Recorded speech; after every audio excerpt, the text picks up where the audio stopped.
माया रूपी सृष्टि से बच पाना और अपने को ईश्वर में लगा पाना, ईश्वर की भक्ति में लगा पाना, अपने ध्यान से, अपने योग से, अपने बुद्धि से, अपने ज्ञान योग से, हर तरीके से ईश्वर का स्मरण करना और ईश्वर के तरफ उन्मुख हो जाना, ये कलयुग का सबसे बड़ा कार्य है। और इस कार्य में हम कहीं न कहीं ठहर जाते हैं, हम कहीं न कहीं बिखर से जाते हैं और अपने को इस राह पे लगा लेने के लिए हमें क्या करना चाहिए, ये हम सुंदरकांड की कुछ पंक्तियों से समझेंगे, जिसमें तुलसीदास जी ने विभीषण की जो दशा है, हमारी दशा को बतलाया है। जैसा विभीषण का दशा है वैसा हम लोग का भी दशा है। अगर हम भक्ति के लिए उन्मुख होते हैं तो ये संसार हमें भक्ति करने देना नहीं चाहता है। रावण विभीषण के बातों का समर्थन नहीं करता है। वो सोचता है कि ये मेरे राज्य में है, ये मेरे तरह से चले। तो विभीषण की शरणागति श्री राम के चरणों में हुई है। तो अंतिम 2-4 पंक्तियां हैं, उससे हम अध्यात्म को समझेंगे और हम विभीषण जी से अपनी दशा को रिलेट करके उस पथ पे कैसे बढ़ा जाए, इसको भी समझेंगे। तो पंक्तियां हैं, अब कृपाल निज भक्ति पावनी, देहु सदा शिव मन भावनी, एव मस्तु कही प्रभु रंधीरा, मांगा तुरत सिंधु कर नीरा। हे कृपालु, शिव जी के मन को सदैव प्रिय लगने वाली अपनी पवित्र भक्ति मुझे दीजिए। एव मस्तु कहकर प्रभु ने समुद्र के जल से विभीषण जी का राज तिलक किया। यद्यपि सखा तव इच्छा नाही, मोर दरसु अमोघ जग माही, अस कही राम तिलक तहि सारा, सुमन वृष्टि नभ भई अपारा। और कहा, हे सखा, यदि तुम्हारी इच्छा नहीं है पर जगत में मेरा दर्शन अमोघ है, वह निष्फल नहीं जाता। ऐसा कहकर श्री रामचंद्र जी ने विभीषण जी को राज तिलक किया। रावण क्रोध अनल निज श्वास समीर प्रचंड, जरत विभीषणु राखहु, दीनहु राजु अखंड। श्री राम जी ने रावण के क्रोध रूपी अग्नि में, जो विभीषण की श्वास मतलब वचन से प्रचंड हो रही थी, जलते हुए विभीषण को बचा लिया और उसे अखंड राज्य दे दिया। कहने का मतलब यहाँ जो दोहा है, इसमें रावण की क्रोध रूपी अग्नि का संबोधन ये सृष्टि की माया से है और हम जो इस चीज़ में पड़े हुए हैं उससे ईश्वर हमें निकाल के उस अग्नि से बचा लेते हैं और हमें वो संपूर्ण फिर सृष्टि दे देते हैं कि अब तुम इसे रखो, तुम अब निष्कलंक हो गए, इससे तुम्हें अब कोई हानि लाभ नहीं होगा, तुम मेरे भक्ति में लगे रहोगे। ये ईश्वर की शरणागति से उन्होंने विभीषण को दिया। जो संपत्ति शिव राम नहीं, दीन्हि दिए दसमात, सोई संपदा विभीषण नहीं, सकुच दीन ही रघुनाथ। शिव जी ने जो संपत्ति, शिव का बहुत बड़ा भक्त था रावण, उसने उनकी तपस्या करके जो अर्जित किया था, 10 सिरों का बलि दिया था और तब उसने लंका को प्राप्त किया था। वही संपत्ति श्री रघुनाथ जी ने विभीषण को बहुत सकुचाते हुए दिया। सिर्फ विभीषण जी ने शरणागति की थी तो सकुचा के दिया। मतलब देने में तो प्रभु इतने हैं कि वो संपूर्ण सृष्टि किसी को दे दें अगर भक्त वैसा हो जाए, लेकिन उन्होंने सकुचाते हुए इतना दिया। मतलब और देना चाहते थे, वो भी कम लग रहा था। अब यहाँ अध्यात्म क्या है, अध्यात्म का रहस्य क्या है, इसको हम समझते हैं। हमारा जो हाल है, हम अगर भक्ति के राह पे चलते हैं, ईश्वर उन्मुख होने का कोशिश करते हैं, तो प्रभु हमको उसी समय राज तिलक कर देते हैं कि जाओ अब तो संपूर्ण सृष्टि तुम्हारी है, तुम इसमें रहो, लेकिन इसकी लपट तुमको अब नहीं घेरेगी। ये करते हैं प्रभु अगर हम भक्ति के राह पे चलें तो। और होता क्या है कि दो प्रकार की चीज़ें हैं, अधोगामी और ऊर्ध्वगामी।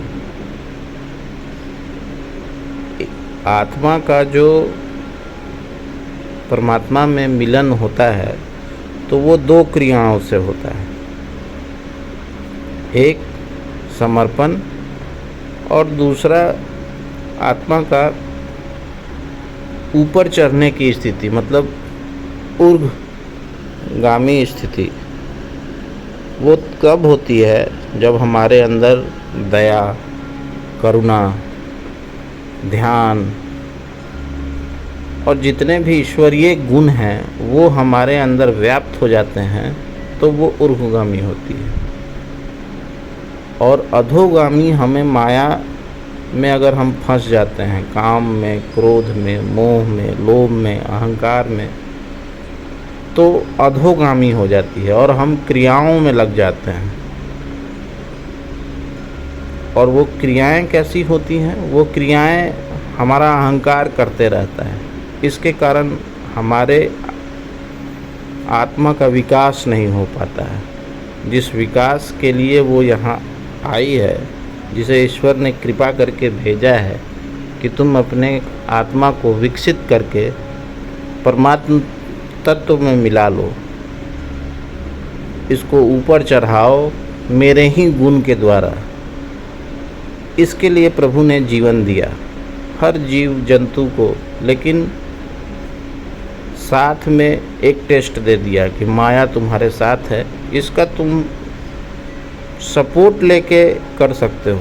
लेकिन हम क्या करते हैं, हम सपोर्ट लेने के न होके हम क्या करते हैं कि हम उस माया में ही फंस जाते हैं। जैसे रावण को शिव जी ने तपस्या, भले ही उसने लंका ली तो ईश्वर ने तो लंका उसे दे दिया था, लेकिन उसे चलाना उसे नहीं आया। क्यों? क्योंकि वो अहंकार जनित हो गया।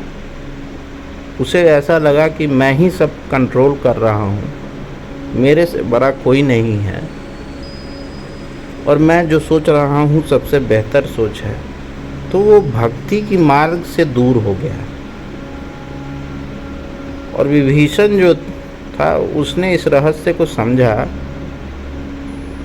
तो उसने अपने भाई को समझाया भी कि भैया आप ऐसा ना करें, आप ईश्वर के शरणागत हो जाएं, जगत जननी को उनके हाथों में दे दें और शरणागत होके आराम से रहें, कोई दिक्कत नहीं है। पर वो इस पे क्रोधी हो गया, विभीषण जी को ही लात मार के निकाल दिया लंका से। पर विभीषण राम जी के शरणागत होने से उसे संपूर्ण सृष्टि मिल गई। लंका मिलने का मतलब है कि संपूर्ण सृष्टि मिल गई, क्योंकि शरणागत जब होगा तभी भक्त को ईश्वर की प्राप्ति होती है, और भक्त की अवस्था शरणागत की हो जाती है ऑटोमेटिक। तो आखिर ये भक्त की अवस्था आएगी कैसे? ऐसा क्या होता है जो भक्त की अवस्था वैसी हो जाती है? तो इसके पीछे जो करुणा त्याग के मार्ग पे चलता है, जो ईश्वरीय गुण है, उस ईश्वरीय गुण पे जो अपने आत्मा को ऊर्ध्वगामी बनाता है, वो हम चलते हैं तो वह स्वतः ऊर्ध्वगामी होती है, हमें कुछ नहीं करना पड़ता है। लेकिन जो माया है वो इस चीज़ में रोक करते रहती है, वो अपने संरचना के कारण हमें फंसाने का कोशिश करती हैं कि नहीं, तुम्हें ये मिल जाएगा, तुम्हें कभी धन मिल जाएगा, तुम्हें कभी संपत्ति मिल जाएगी, तुम कभी लोभ में आ जाओगे, तुम रस लेने लगोगे। तो हम वहीं फंस जाते हैं और हम इस जीवन के खेल में, जीवन चक्र में हम कैद हो जाते हैं, हम इससे निकल नहीं पाते हैं।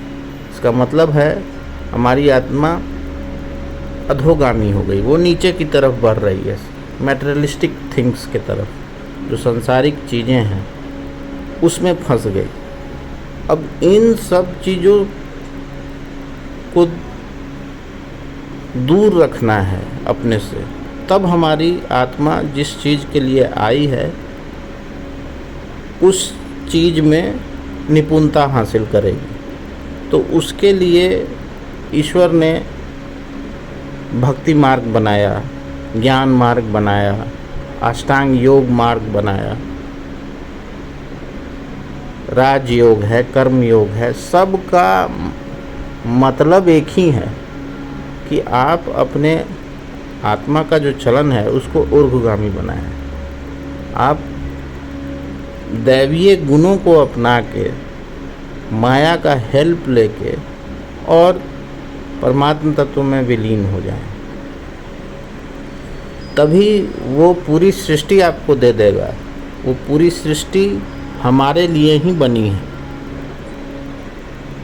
लेकिन वो दैवीय गुण लाने के लिए उसने विधान क्या किया कि सिर्फ मेरा नाम पकड़ लो, मेरा कोई सा भी नाम जो तुम्हें अच्छा लगता है उसे पकड़ लो और उसको भजते रहो, और मेरे गुणों के बारे में सोचो, स्मरण करो, हर जगह मुझे ही देखो।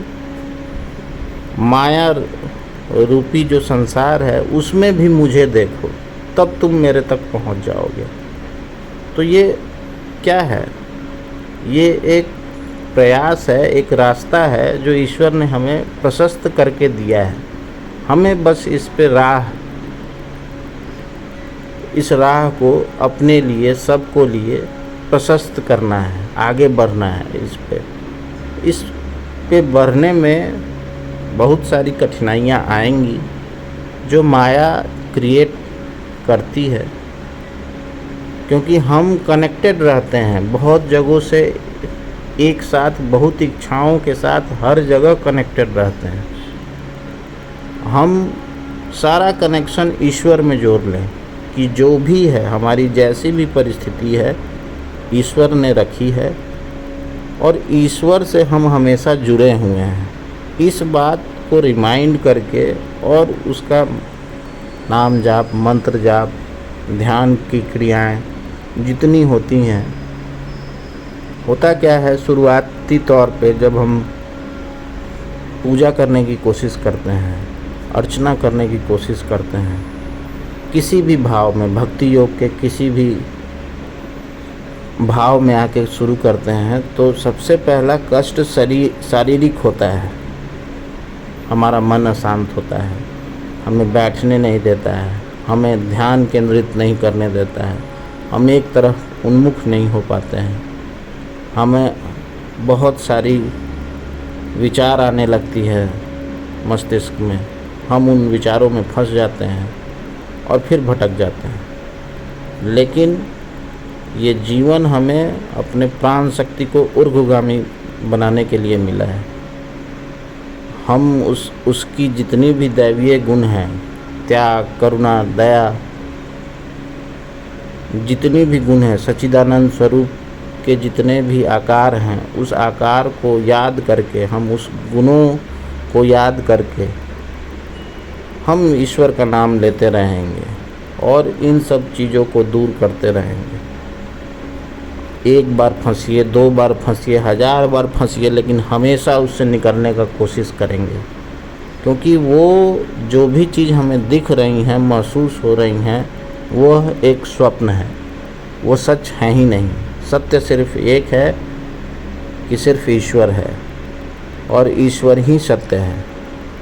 और इस ईश्वर की सत्यता को तभी जाना जा सकता है जब हम उसका जो तत्व है उसमें खुद को विलीन कर दें। कहीं भी संतुष्टि हमें नहीं मिलेगी सिवाय उसके। तो उस संतुष्टि तक पहुंचने के लिए ये क्रियाएं हैं, और जब तक ये क्रियाएं पे हम चलेंगे नहीं, हमें उसकी प्राप्ति नहीं हो सकती है। और प्राप्ति कब होगी? पहले तो चलना शुरू करें, प्राप्ति तो दूर की चीज़ है। इस राह पे अगर आप संपूर्णता तरीके से एक बार भी चल लीजिएगा, उसी समय आपको प्राप्त हो जाएगा।